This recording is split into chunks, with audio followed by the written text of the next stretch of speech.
Hey guys, welcome back. It's been a while. As some of you may have seen, I've been getting back into a little bit of pageant interviewing. And one of the things that I get asked often is about pageant interview and how obviously to do better at it. It's an area that a lot of you struggle with. For I think probably over half of you, it's your let's say your least favorite or perhaps your most feared component. And one of the things that kind of irks me in the pageant industry is this proliferation of so-called pageant experts or coaches.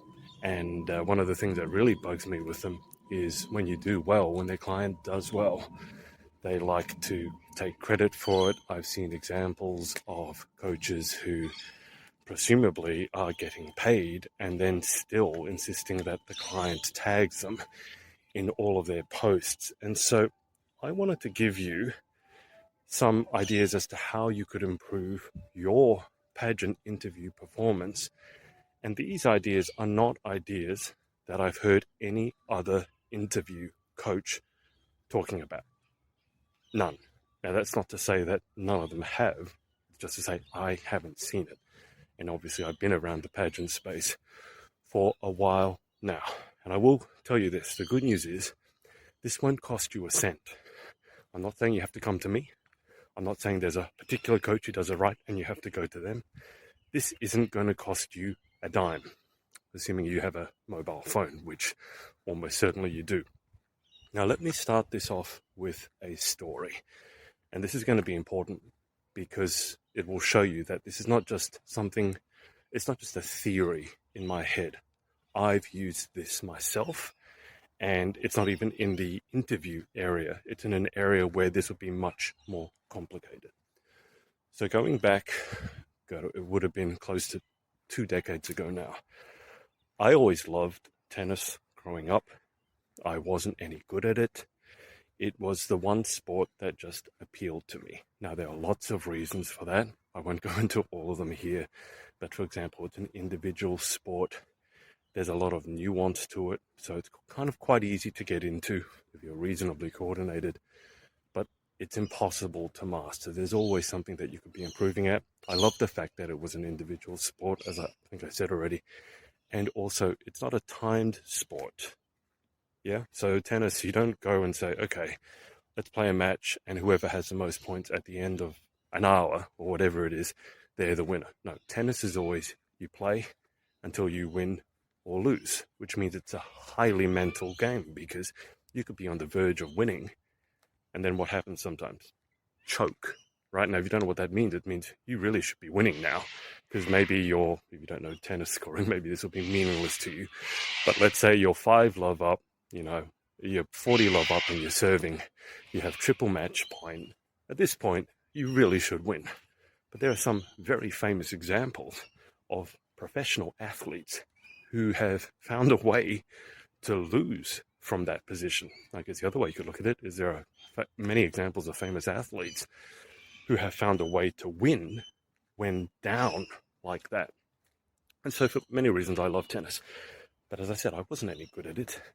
Coming from, let's say, pretty traditional Asian family, if you know anything about that, sport is not high. I was going to say it's not high on the priority list. I'd say more accurately, it's not on the priority list. It's by far academics, then maybe music, then maybe art and sport, maybe even art, because music is art, right? So sport's it's way, way, way down on the ladder, if at all. And so tennis was the one sport that I enjoyed. Wasn't particularly good at it. I only got to play it maybe once a week. This was with my dad and his friends. Now, fast forward to my early 20s. Now, I was, let's say, let go from my job. And the forced retirement, you might call it. And this was because I had a fundamental disagreement with management. Namely, I liked people who were competent and they didn't. Let's leave it at that. but I decided to go back into university to study, of all things, music business. Some of you may have heard this story before, but I wanted to be basically sorry for the noise, a talent agent for musicians. So like you got your Taylor Swift, and there's someone who handles all the business for her. She's probably not going back in front of Excel spreadsheets after she's done her concert and working out her ticket takings for the night. And so you need someone to negotiate for you on your behalf, make sure all the laws are followed, etc., etc., etc. Now, in Australia at least, going back for those post-grad degrees or post-grad certifications is often quite expensive. I think we're quite lucky here that the undergrad stuff is a lot cheaper than places such as America, for example. But the postgrad stuff is a significant investment, as far as I've seen anyway. And so I needed a way to pay for it, and I just didn't let go, right? Forced retirement, as I said.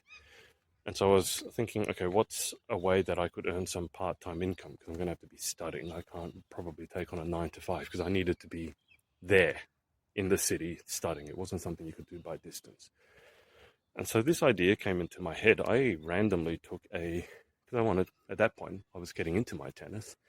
And so I took a tennis camp, an adult tennis camp. It's like a training camp, but not nearly as grueling as it sounds.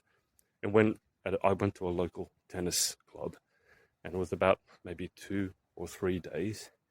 And one of the things they did, this is what maybe started this whole journey, they took a video of me hitting.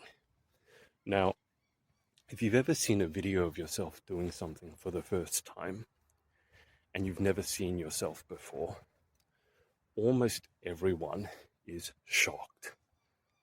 Not in a good way, by the way. They're shocked by what they see, what they hear.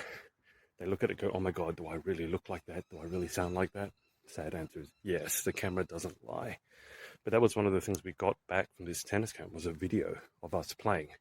That was very much confirmation, let's put it, that I really not very good at tennis. I have seen professional tennis players playing, and yeah, I don't look like that.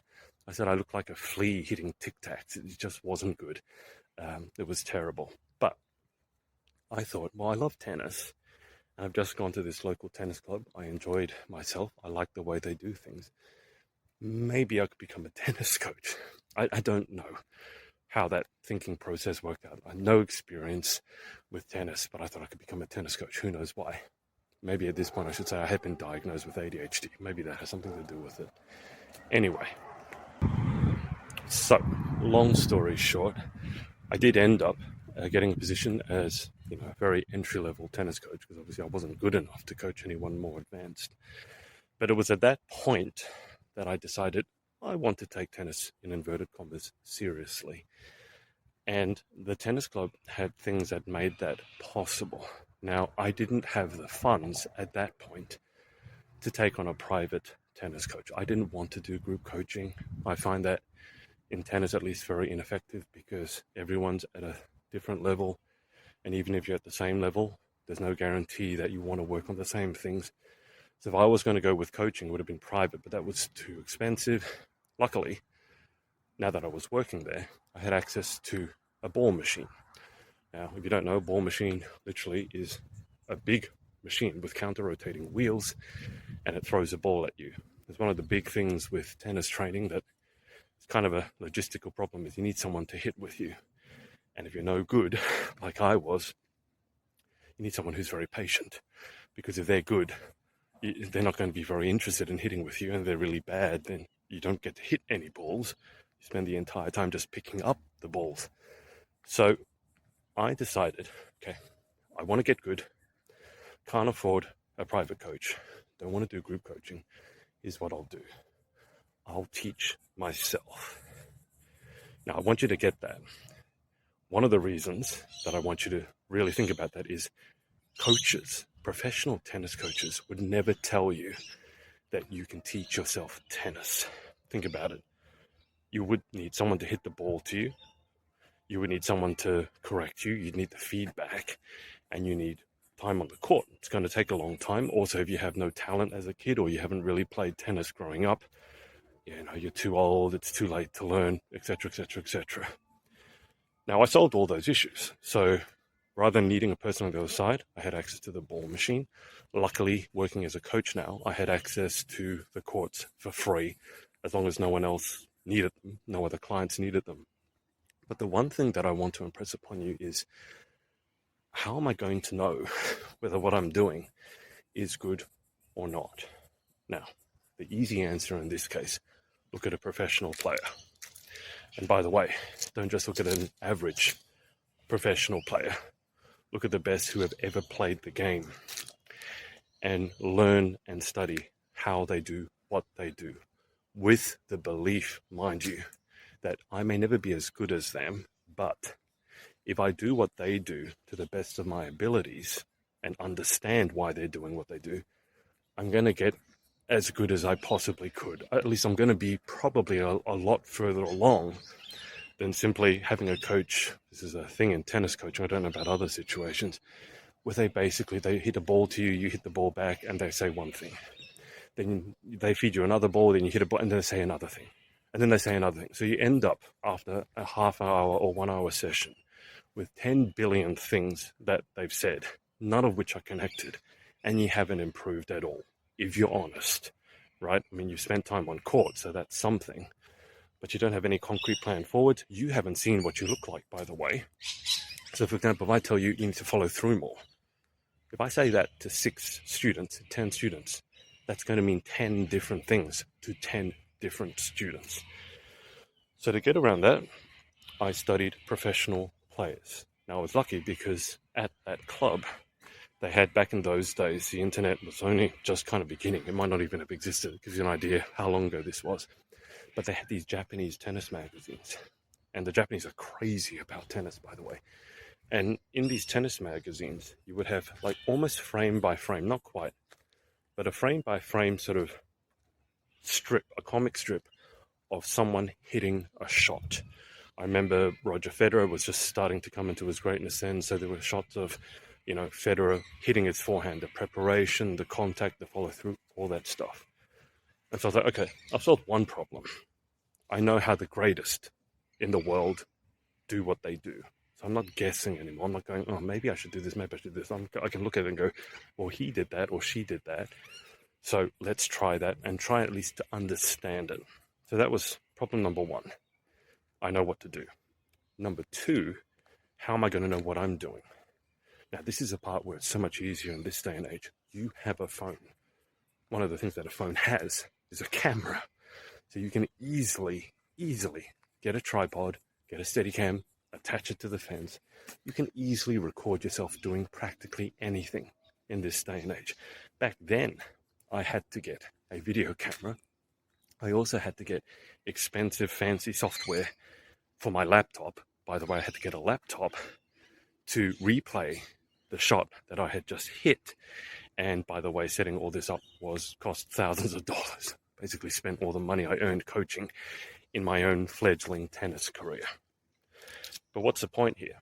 Well, I had the ball machine, so I didn't need anyone else. I had the court space. I knew what I should be trying to do, what the best in the world do. Not a coach telling me what they think. Someone who's never played professionally. I'm looking at the best in the world, and now I'm looking at myself. I'm watching videos back of myself hitting and just comparing, okay, this is what I do. This is what the best in the world do. And I would happily spend hours upon hours on the court working on the tiniest, slightest nuance. And by the way, sometimes those deceptively simple nuances make an absolutely massive difference to your game. And sometimes it's the things that no one would expect. So what happened?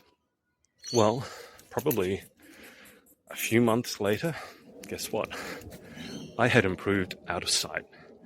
I had improved way beyond what I could have done with any sort of coaching, whether it be group coaching or private coaching. By the way, I was also super invested in my improvement, and also I had a really, really good understanding as to what works and what doesn't, because I had tried everything. Because I had just had these freeze frames of these players playing, but I didn't know exactly what to look for. I didn't have that eye that had that that experience, right? I could look at it and like you could look at someone doing anything and go, okay, how are they able to do it so well?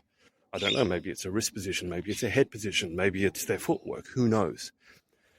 But I had been in the meat grinder, so to speak. I'd been at the coalface. I'd spent all those hours, again, the ADHD, obviously this was feeding into my dopamine, but I'd spent the hours learning what worked for someone who had no innate talent and no athletic gift. I was never an athlete growing up. We've already discussed that. And so, guess what?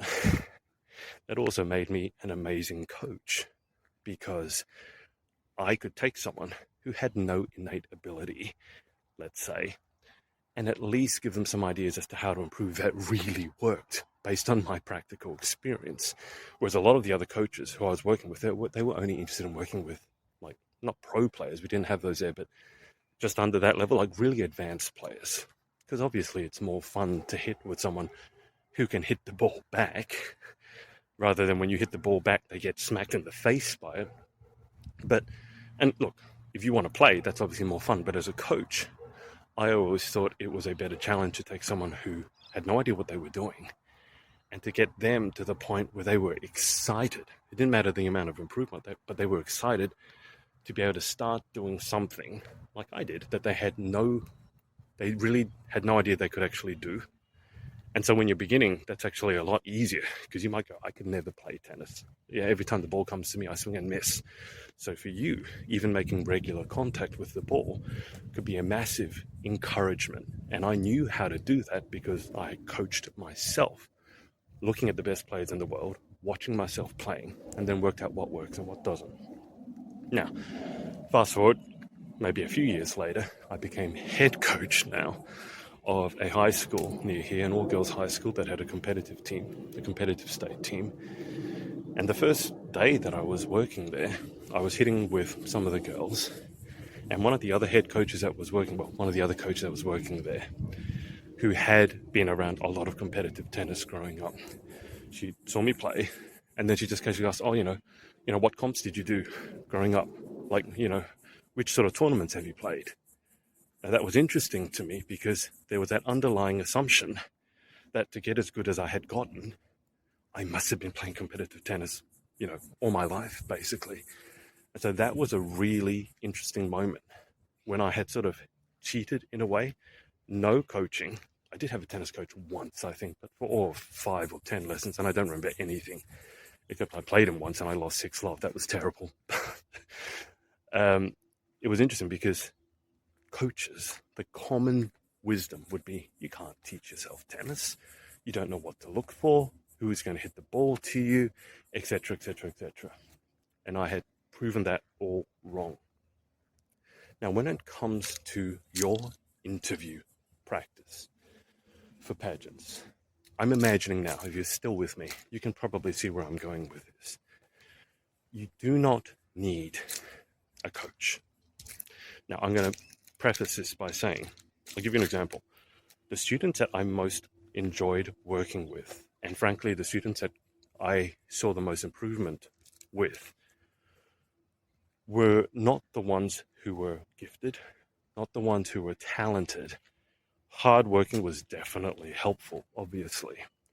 But so often, when I had a student come on court, I would always start the lesson, pretty much always start the lesson with, what do you want to work on today? I didn't want to say, okay, let's work on your forehand. Maybe you don't want to work on that. Maybe something else has gone really badly wrong.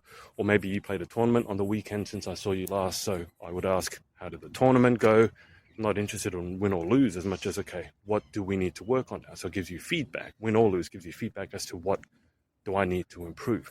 Do you know how often, like 90% of the time, the answer I would get back would be, I don't know. Or, which is a very similar answer, everything.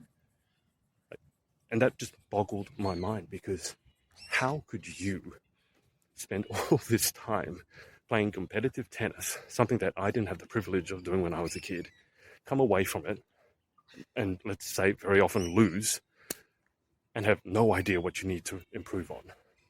I couldn't fathom that. And also, by the way, when you're saying to work on everything, it's the same thing. What it shows is a lack of awareness as to what you need to improve. And frankly also shows a lack of interest. And so I got really frustrated when people would come to me for coaching and they would pay for coaching. And private coaching is not cheap. They would pay for private coaching, but they would show up and they would expect me to sort of wave a magic wand and somehow make them better. It got to the point where I told my students, if I ask you what you need to work on, and you say either I don't know, or you say everything, you're now going to run laps. That might sound harsh. I was working mainly with teenagers, but it's amazing how motivating the thought of running a couple of laps around the tennis court as punishment is for teenagers. So they very quickly learned, hang on, Adrian's asking me this, let me actually think as to what I need to work on. And so what I'm saying is, if you don't care about interview prep and you just want to hand it off to someone else because that's how you think it's handled, it's like, oh yeah, I've handled interview coaching, I've handled my pageant interview, I've hired the best coach. Well, good for you. Guess what? That interview coach can't do the interview for you. I don't know how good they are. Maybe you saw testimonials. A lot of the testimonials, frankly, can't be trusted or they're manufactured. But hey, you do you. However, if you are seriously interested in being the best that you can be, much like me when I was learning tennis, that's why I told that whole story. If you really, really want to get the best you can, then what are you going to do? You're going to get a question. We're going to make the practice as real as we can, by the way. You're going to hear a question. You're not going to read it, because if you don't read the pageant interview question in your interview, do you? You get someone who tells you or asks you the question. So if I remember, what I'll put below is a link to a video I did where I'm just reading out 175 pageant questions. Just go to that video, go anywhere in that video, hear the first full question, and then that's the beginning. Okay, so you've heard a question. You've got 175. It'll take you a while to work through those. Hear the question, and you're going to answer it out loud, not in your head. I don't understand why people go, yeah, I practiced interview. I read a question and I answered it in my head. That'd be like me preparing for Wimbledon by thinking about playing tennis. I mean, it's better than nothing. And there is something to be said about the power of visualization, but give me a break. You need to actually go and do it. And the closer you can get, the closer you can make your practice to the real thing, by the way, the more effective it is. And I'm not just talking about, okay, maybe we should actually practice tennis, but can you make the practice have a bit of pressure? Because so many people are great when there's no pressure, and then under pressure they buckle. We talked about choking already. So I want you to answer the question out loud, and I need you to video it. And then what are you going to do? Like me on the tennis court, you're going to watch it back. You're going to analyze, not analyze. I don't want you to get anal about everything that's wrong, but I want you to analyze yourself. Look at yourself. You probably, I don't know, 90% of you, I bet you haven't heard yourself answering an interview question. So watch it back straight away, by the way. Please do not do 10 questions and then go back. Why? It's because you will have forgotten what you were thinking and doing when you answered the first question by the time you got to the 10th. And this was the same thing with me in tennis. Because I really was invested in getting better, I had the discipline to hit a shot. I could remember what I was working on in that shot. I was trying to do whatever it was, right? Keep my head still, follow through in a certain way. And then I could watch the evidence back straight away and go, okay, that worked, that didn't work. And then I would remember if it was effective, what worked, I'm going to keep doing it. And then I would get into the habit of repetition, because practice does make perfect if the practice is quality. Otherwise, practice just makes permanent. So you can very easily, if you don't practice properly, make something bad or make a flaw permanent, which is the opposite of what we want to do. But that's the whole enchilada. Now, the only missing component to this is, well, Adrian, how do I know? Because I had, for example, in the tennis situation, I had the pro players in that Japanese tennis magazine, remember? So I knew what the best in the world did. So you go, okay, well, Adrian, how do I know what I should be saying? Well, it's amazing how many times, and I say this with all the love in the world, how many times people want to come up with excuses before they've even tried, or how often they're not thinking. Let me put it to you this way. When you watch someone, whether it's on TV, YouTube, a podcast, or pageant, you watch someone give an interview answer, don't you kind of know whether that answer is good or not? right? You may not know all the nuance. When I was looking at the pro tennis players at the beginning, I certainly didn't know which details to pay attention to and which ones to ignore. But I mean, you do it a bit, you get better at it, right? But don't you kind of know when someone is talking well and presenting well versus when they're not? You inherently know, like, it's not as complicated as tennis. If you watch someone hit a tennis ball and it goes 100 miles an hour, you may have no idea how they do that. But when someone is speaking well and presenting well and answering with confidence, you probably can look at that and go, yeah, that's a good one. That's a bad one. This one's a really great one. So let me mimic them. So that's what you're going to do. You're going to find examples of people who answer interview questions well. You're going to look at it and go, okay, that's someone who is world class, and get someone who's okay. So, a lot of interview coaches will brag about how good they are at interview. You know, if you can model anyone in the world, and by the way, with social media and YouTube, now you really can model anyone in the world. Why would you model someone who's only okay? So find someone who's the best at answering interview questions. It doesn't have to be a pageant contestant, by the way. It could be a politician, it could be an actress, could be an activist, whoever it is. So now we've got the whole enchilada. You are going to get someone to read you questions. If you don't have that, remember, find a way around it. Like, I didn't have someone to hit me tennis balls. I found the ball machine. Go to that video that I should have linked below. So I'm putting this in my head to remind myself. Get a question from there. You'll have it read out to you, hear it, and then answer the question and video your response. Now, when you video your response, I want you to video your entire body.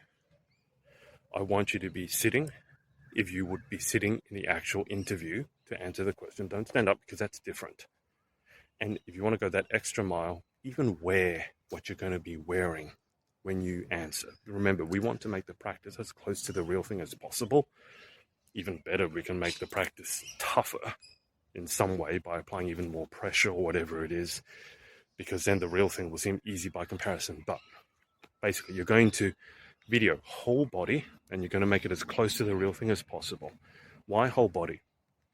Because when you answer a question, guess what? The judges don't just see your face. They see your whole body. Now, you may notice, for example, one of the big things is hands. You might be too handsy, or you might be one of those people who just sits on their hands because you know you're too handsy. But then you look weird, because why are you sitting on your hands? Or you're strangling your hands, like holding your hands together, praying to God that you don't start the windmill thing going on. But also, why video it? Is because, guess what? You know that old saying, it's not what you say, it's how you say it. Because when you answer a question in your head, you have no idea what your tonality is like. Do you go up at the end of every sentence? Do you have a monotone voice and sound bored out of your brain? Do you speak really slowly? Or do you speak so quickly no one ever knows what you're talking about? So these are all the things I guarantee you. You watch one video, you go, oh my God, that's probably the first thing to do. And then secondly, this is what I do with my content. Okay, just list the things that you feel you need to improve. Not me, you. Because you know better than anyone else what you want to sound like. What I want to sound like is going to be different to what you want to sound like. And you should do you, not do me. Of course, you can take influences. I'm not saying you shouldn't, take inspiration, but look at it yourself, okay? One question, video, analyze, jot down notes or make mental notes, and then do another question. Improve, iterate, and I will guarantee you, with no expenditure of money, if you do that for half an hour, 1 day a week, 2 days a week, 3 days a week, God forbid you do it every night, you will improve so far out of your mind, you'll be astonished. Now, don't tell anyone how you did it. Okay? Just say, yeah, I love interviews. So I was just born like this. I woke up like this. But I will guarantee you that you will improve so much further past than if you just got a coach. And again, this is not theoretical. This is what happened with tennis. And tennis is a lot harder to learn by yourself than interview, which is you need to speak and think. Right? There's no logistical issues like I need someone to throw me a ball. I need a tennis court. You can do this anywhere. Okay. Now, is this to say all coaching is rubbish? Absolutely not. But to go back to my story, which I forgot to finish, the student, I've already told you the students that I hated coaching were the ones who would turn up and go, what do you want to work on? I don't know. But who were the best students to work with? The ones who, when I asked them, what do you want to work on? They would say, well, I was leading, 5-4, 40-15, I was serving, but my second serve, I got a bit tight. And the second serve, I was getting them in, but they were dropping short. And the person who felt they had nothing else to lose, they attacked. They broke my serve, and then I ended up losing the set. Now you're going, Adrian, what does this mean? The people who are self-aware are the ones who will make the most improvement with a quality coach. I'm going to say that again. The students who are most self-aware will make the most progress with a quality coach. As in, you come to me, I want you. Now, I might spend the first session with you just outlining the practice strategy that I've given you. But after that, I am going to ask you, what do you need to work on? What have you noticed? And the answer better not be, I don't know, or everything. So you need to know what your strengths are, what your weaknesses are, what you're working on, and how you want to sound. Because guess what? Again, you might be preparing for a TED Talk or a job interview, not just a pageant interview. And in each of those situations, your strategy for how to interview well could very well be different. Now, does this all make sense, right? So coaching has its place, but it's only really going to be better than what I just proposed to you. And again, by the way, what I propose to you doesn't cost anything if you have a phone. Interview coaching does cost quite a lot. Not always worth it, by the way. But if you go to a coach, a quality coach, and you say, okay, I've done this practice. I notice that my hands do this, or I'm too monotone. I speak too quickly. I have problems, formulating my thoughts. I have all these. This is a very common problem, by the way. Too many thoughts and trying to encapsulate them in a 30-second or 1-minute answer is really difficult. Or maybe you struggle on the easy questions. Tell me a bit about yourself. And people go, oh my God, I have so much to do. I don't know where to answer that, how to answer that. Now you go to a coach. Now they're a quality coach. They can use their expertise to help you. So if you came to me as a tennis student and you said, I tried all these things. I noticed that I'm having this issue with my backhand. Because I have the lived experience of teaching myself how to play tennis to a high standard with no innate talent, I'm now going to be able to help you because I have that coaching ability. And this is another thing that irks me. It doesn't matter. Coaches love to brag about their performance, right?